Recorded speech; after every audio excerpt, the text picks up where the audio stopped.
proyectos muy interesantes en tu empresa. Vamos a hablar de ellos, pero el primero que vamos a hablar es uno de los que me ha llamado más la atención, quizás porque me gusta muchísimo la música y sobre todo la típica música, digamos, que te relaja, más que te vuelva loco, ¿no? Melomix. Cuéntanos algo sobre el proyecto Melomix. Bueno, Melomix es un proyecto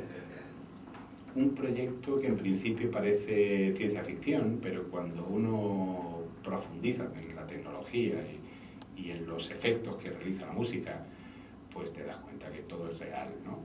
La musicoterapia siempre se ha utilizado, ¿no? Lo que pasa es que nunca se ha encontrado una base neurofisiológica clara en la cual tú digas, oye, la música funciona porque activa esto o activa lo otro, o no activa, ¿no? Ya se sabe mucho más de cuáles son las distintas zonas que se activan con la música. El proyecto lo que intenta hacer es utilizar una serie de algoritmos que se llaman algoritmos genéticos, son algoritmos que van mutando por sí solos, sí. O sea, ya de por sí da un poco de miedo, ¿no? Es decir, bueno, que un algoritmo vaya mutando, pues hombre, te da cositas, ¿no? Pero realmente lo que hace este algoritmo es crear una especie de secuencia de genes. Cada gen es una pequeña parte de música que puedes ir ensamblándola en función de una serie de premisas determinadas, ¿no? Una cosita que quieres comentar antes de seguir hablando del tema de Melomix.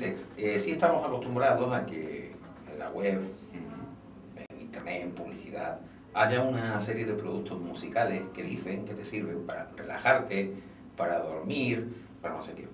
Puede que funcione, pero no tiene absolutamente nada que ver el concepto, ¿verdad? No, nada. Sí, nada que ver. Nada, absolutamente nada que ver. Mira, aquí no se trata de que tú oyes algo para que te entre sueño, que lo va a ir lo mismo otra persona o que lo va a ir otra persona. No, aquí se trata de algo que se genera automáticamente de acuerdo con, digamos, con la información que está dando tu cerebro al ordenador, ¿no? Exactamente. O sea, bastante más complicado. Sí, es un poco más complicado, pero los resultados también son mucho más espectaculares, lógicamente, ¿no? Y básicamente es eso, realmente... Os lo digo porque alguien diría, no, pero si eso lo tengo yo puesto en la tablet. No, bueno, sí, evidentemente, esas cosas parecidas, ¿no? Pero aquí lo que se trata es, bueno, pues que se establezca una comunicación entre el cerebro de la persona que está escuchando la música y el software que está generando esa música. Bien, eso supongo que lo haréis con una serie de sensores conectados a un ordenador y una aplicación. Sí, exactamente. Básicamente es una electroencefalografía que transmite lo que es la actividad eléctrica de tu cerebro hacia un ordenador y en función de la actividad eléctrica, pues va componiendo una música u otra dependiendo de lo que uno quiera. Es decir, uno quiere dormir. Pues le da la tecla dormir. Comenzará de alguna manera con una base, ¿no? Exactamente. Y ahora espera a ver cómo te sienta la base. Exactamente. Porque igual te pones nervioso. No. Bueno, tú empiezas la más. Que a todo el mundo, al empezar, será igual para todo el mundo. Sí, ¿no? pero eso es precisamente el feedback que se produce. Es tu cerebro empieza a conversar, entre comillas, con el software. El software recoge esa información eléctrica y se da cuenta de que estás nervioso, con lo cual te cambia la música para intentar relajarte. Y ahora dice el cerebro, me estoy amodorrando, pero todavía... Pues el software detecta que te estás amodorrando, pero todavía no ha llegado a la fase REM, que es la que a lo mejor nos interesa. Ajá. Bueno, pues cambia distintos parámetros para que esa música se ajuste exactamente y genere ese tipo de onda. Claro, porque lo que supongo que hará será generará algo dentro de esos parámetros y luego lo afinará, ¿no? Claro, efectivamente. Si ve que la respuesta no sigue siendo tan progresiva, que vamos a cambiar... Es un feedback bidireccional. Oye, ¿eso lo tenéis en la empresa? Eso estamos en pruebas realmente. ¿Está en prueba? Sí. Yo me apunto. Pues bienvenido. ¿Vale? Si tú avísame cuando quiera un conejillo de Indias que yo me dejo allí que me lo No, pues encantadísimo. Si quieres lo grabamos y todo. No, pues vamos cuando queráis. Por nosotros encantados, ¿no? Oye, pues sí. Pues, de todas maneras, el campo de la música es un campo que yo personalmente he descubierto hace poco. Bueno, todo el mundo sabe música, escucha música, te gusta un tipo de música o no, pero cuando te metes dentro del cerebro y empiezas a ver cómo se comporta la música y todo lo que conlleva la música, te das cuenta de que la música realmente es un lenguaje, bueno, que lo usaron los primeros homínidos realmente, ¿no? Por lo tanto, estamos hablando de un lenguaje muy, muy, muy básico que va directamente al No, cerebro. y además yo creo que dentro de eso la música tiene una capacidad que casi las palabras no tienen. Es decir, una música te puede hacer llorar, te puede hacer reír, te puede hacer dormir. Una palabra no. Exactamente. Es mucho más intenso, ¿verdad? Y además, si llega el mensaje es muchísimo más intenso, ¿no? Llega el mensaje a donde tiene que llegar, y de una forma, con una precisión, digamos, como de bisturí, por decirlo de alguna forma, ¿no? Últimamente están saliendo estudios en los cuales, bueno, pues dado que la música es un lenguaje, y el lenguaje verbal, pues lógicamente es lenguaje también, pues se está viendo la posibilidad de que la música actúe como activador del crecimiento neuronal en personas que han sufrido un infarto cerebral y no pueden hablar. La misma música. La propia música. ¿Por qué? Porque hay zonas del cerebro que son comunes para el lenguaje verbal y la música. Oye, aplicando esa teoría, dependiendo de la música que oigamos, así podemos ser. Bueno, realmente el cerebro es muy plástico. Fíjate, es muy plástico. Sobre todo los chavales que están constantemente oyendo música porque cuando tú eras pequeño o cuando yo era pequeño, la verdad que cuando yo era pequeño soy un Walkman de Sony. Sí, totalmente. Pero vamos, ahora es totalmente los chavales todo el día oyendo música. Sí. Tú imagínate uno que esté todo el día oyendo reggaetón. Bueno, pues evidentemente cambia. Tengo unos componentes de frecuencia. No. Y ¿eso puede afectar a la personalidad? Puede afectar, lógicamente. Hombre, hay un componente de predisposición personal, claro, lógicamente. Genético también. Genético, hay una base genética, pero lógicamente, hombre, un chun, una música así, pues pone los nervios de punta. Y esos nervios de punta, pues bueno, pues lógicamente hacen que puedas hacer alguna barrabasada, ¿no? Bueno, un ejemplo. Uno va conduciendo con el coche, se pone música suavita, va tranquilo, como se ponga música cañera, le pisa. Efectivamente. Sí, el riesgo de que te mates oyendo heavy es más alto que te mates oyendo una ópera. Efectivamente, pues ese es un ejemplo práctico, ¿no? Práctico de que la música realmente influye en el mundo de las emociones y todo lo que conlleva, ¿no? ¿Tú crees que los sentimientos tienen frecuencia? Sí. Es decir, que cada sentimiento puede tener una frecuencia determinada y se puede activar o desactivar. Sí, yo creo que voy a dar un paso más allá. El cerebro es como una orquesta donde cada zona es un instrumento determinado y cada instrumento tiene su propia frecuencia y sus propias características. O sea, su timbre, su textura. Exactamente. De ahí que hay ciertas músicas te inspiren a bailar, otras a ser más, a estar más triste o más alegre, o agarrarte más, ¿no? Por ejemplo, ¿no? O sea, hay muchos matices a nivel, sobre todo emocional, ¿no?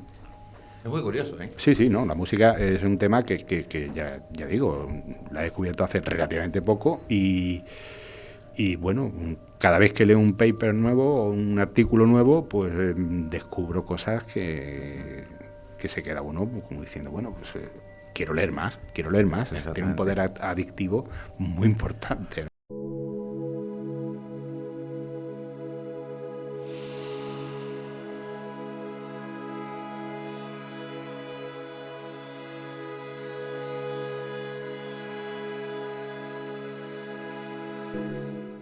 El sonido es una vibración de la materia que se transmite en forma de ondas longitudinales a través de un determinado medio, por ejemplo, el aire o el agua.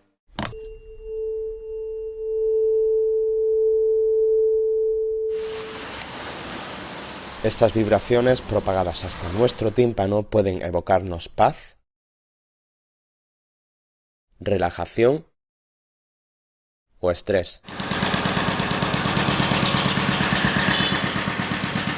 Si imaginamos qué sensación nos provoca el tronar de una obra urbana, ¿qué nos ocurre cuando escuchamos música? Una definición física de la música es aquella combinación de diferentes vibraciones conforme a unas determinadas reglas, con el fin de suscitar una experiencia estética en el oyente.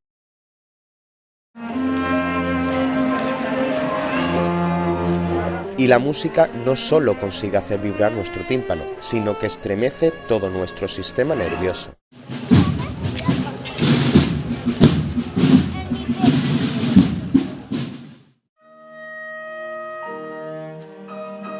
¿Qué camino toma esta organización estructurada de sonidos para invocarnos tales sensaciones en nuestro cuerpo?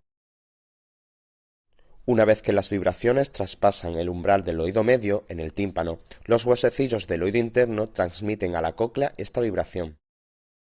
La cóclea se encuentra recubierta de unas pequeñas células llamadas cilios. Estas, ubicadas topográficamente a lo largo de este órgano, separan el sonido en frecuencias, ayudan a la posterior orientación espacial y lo transforma en impulsos eléctricos.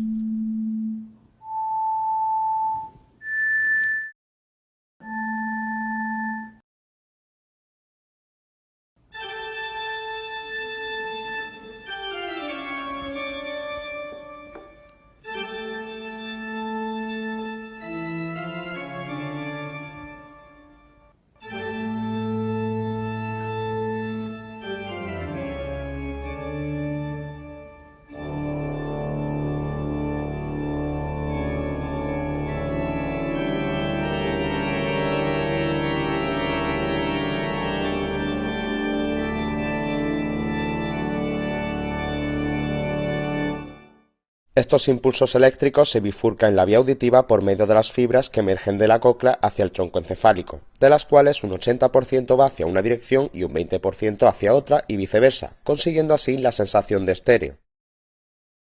Cuando los impulsos aterrizan en las zonas auditivas del cerebro, que mantienen una topografía de frecuencias como la cóclea, una cascada de activaciones se disparan para poder entender qué está percibiendo. Muchos estudios de resonancia magnética funcional han demostrado que el cerebro entiende los aspectos del lenguaje musical en diferentes zonas. Un bebé aprende a hablar escuchando la musicalidad de la voz de su progenitora. Es esto un ejemplo que demuestra cómo la música activará zonas muy similares a las que se activan en el lenguaje verbal.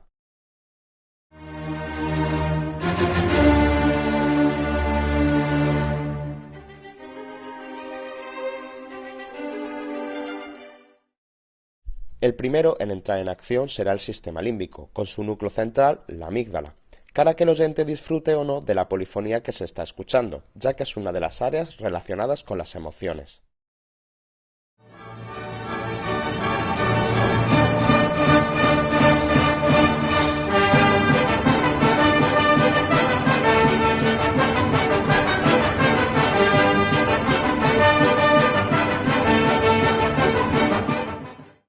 La memoria, conectada íntimamente con el sistema de las emociones, examinará en sus recuerdos emocionales para reforzar, con su papel, la labor que se está desarrollando en la amígdala.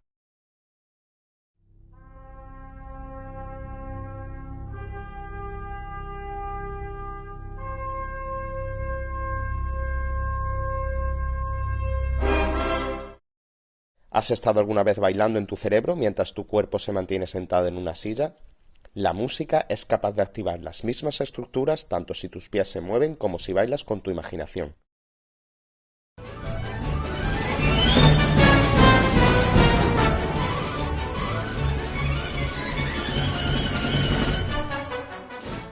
Y además podrás entender el ritmo de lo que está sonando, porque habrá zonas del cerebro dedicadas a ello específicamente.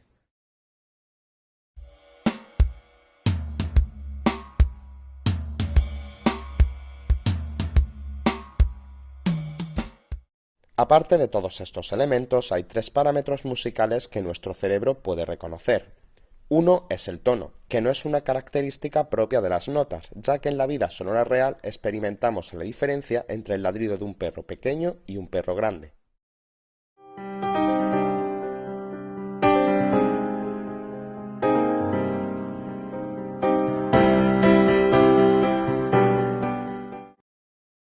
Por último, para hacer una comprensión total del complejo musical, el cerebro sabe separar entre sonidos que suenan al mismo tiempo, o sonidos armónicos.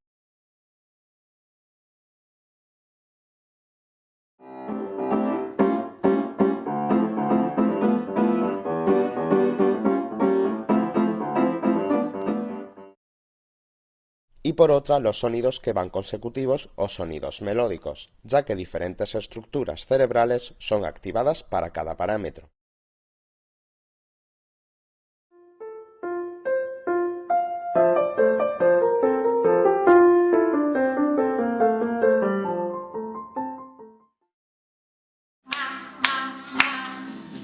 La música nos acompaña desde nuestra infancia.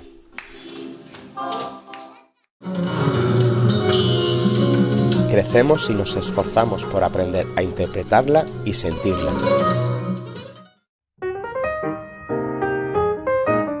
Pone banda sonora a nuestras vidas.